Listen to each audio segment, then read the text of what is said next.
One of the reasons why our arguments are so divisive and painful and present is that we've allowed the skills of disagreeing well to atrophy. We no longer view argument as a skill and as something to be worked at. Rather, we see it as something we jump into out of instinct or defensiveness. Why is our world so divided right now?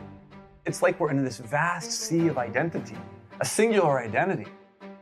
And it's really hard to locate who we are. The moment we feel threatened, we tend to move back to this fundamental, primal sense of belonging that I call tribes. I believe that our world is becoming more and more of a tribal world. When people disagree, they literally have the capacity to listen to 10 seconds of what the other side has to say. 10 seconds, that's 3 sentences. And by then, they already are busy creating their rebuttal. You're saying the same thing over and over again, and I'm saying the same thing over and over again, and those two never meet. And the more I say X, the more I make you say Y. It's me who is reinforcing you saying the fundamental thing with which you disagree with.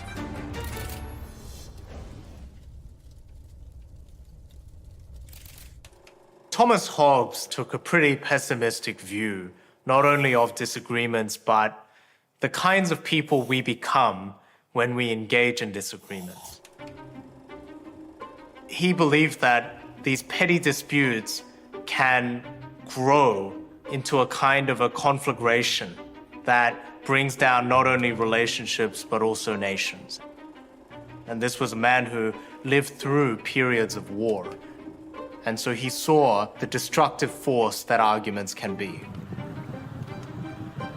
And looking at all that damage, he concluded that the appropriate response was to take on a posture of civil silence towards one another. That we wouldn't engage in these disagreements, that we would grin and bear to tolerate one another's differences.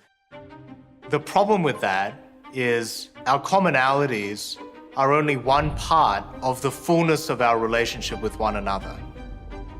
A life built just around agreement is an impoverished life because it requires taking away and ignoring. That variety is a source of challenge. It's the way in which we piece together truth from different perspectives.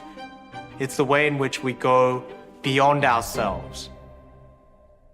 Arguments are easy to start and hard to end because difference is the natural state of things. How do we disagree better? Every disagreement should start with a little bit of agreement. There are any number of differences between two people, and when one of those issues comes to the fore, you can have a disagreement.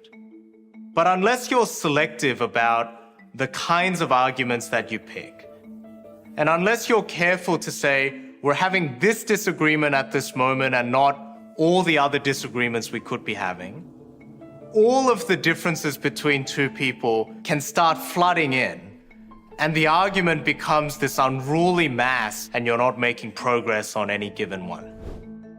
All relationships are colored with expectations about myself and about the other. My expectations influence that which I then see or hear. It is a filter, as well as my mood is a filter. We in communication have the ability to set the other people up because we will draw from them the very things which we expect from them, even when it's the opposite of what we really want. We create the others in relationships and in communication. It isn't just that's who they are and that's who we are. It's how people actually co-create each other in the context of a relationship, and why we are not the same person with different people. Because those people make part of who we are. When we are in conflictual relationships, we will often be prone to negative attributions, which is that when you speak to me a certain way, it's because you have a bad temper or you have a nasty personality. When I speak to you in a certain way, it's because I had a lot of traffic getting here this morning and because I'm having a bad day. You are a bad person. I have just bad circumstances. I essentialize you and I contextualize me.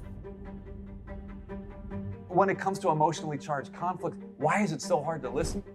Because my identity is feeling threatened.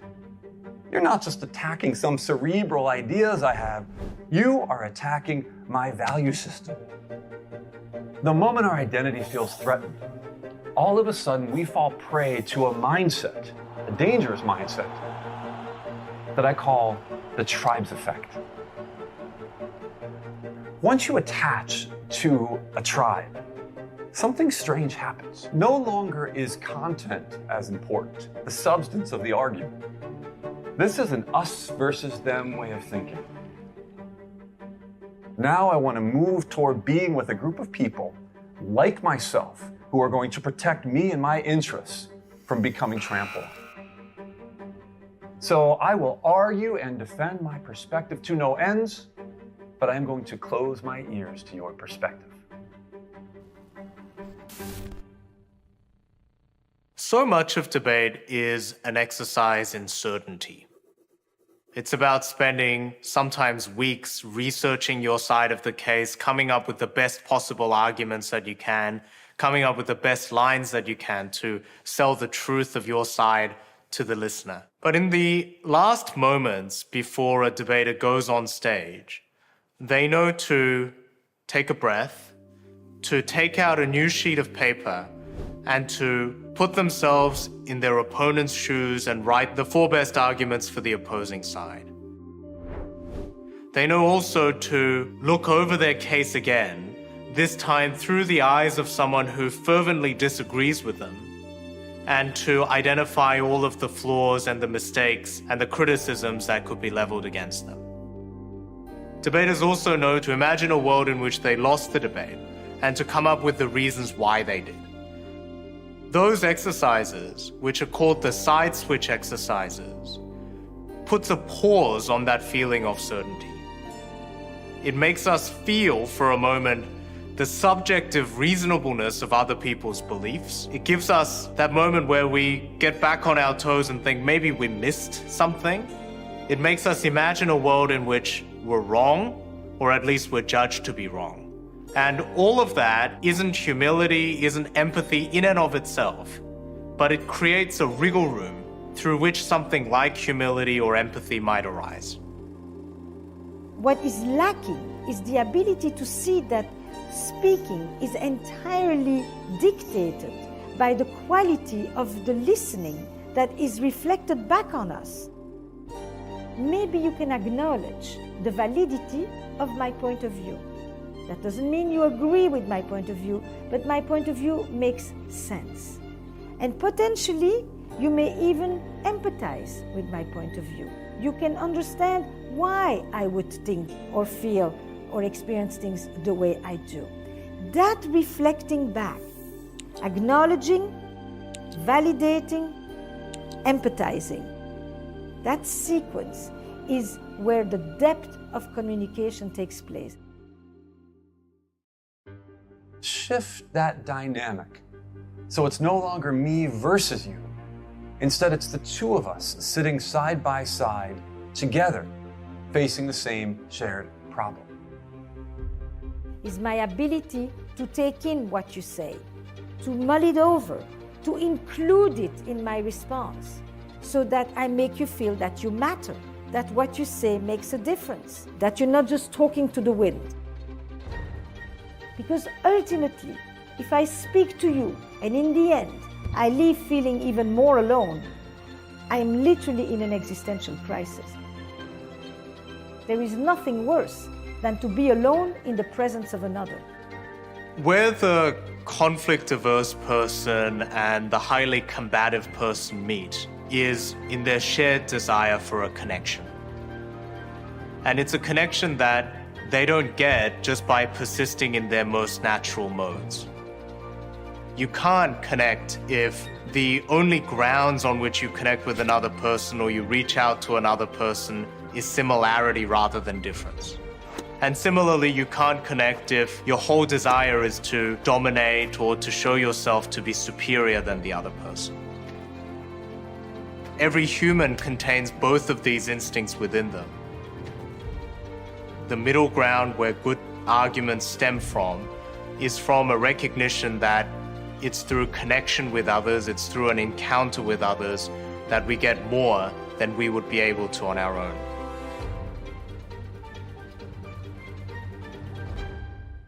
Want to dive deeper? Become a Big Think member and join our members-only community, watch videos early, and unlock full interviews.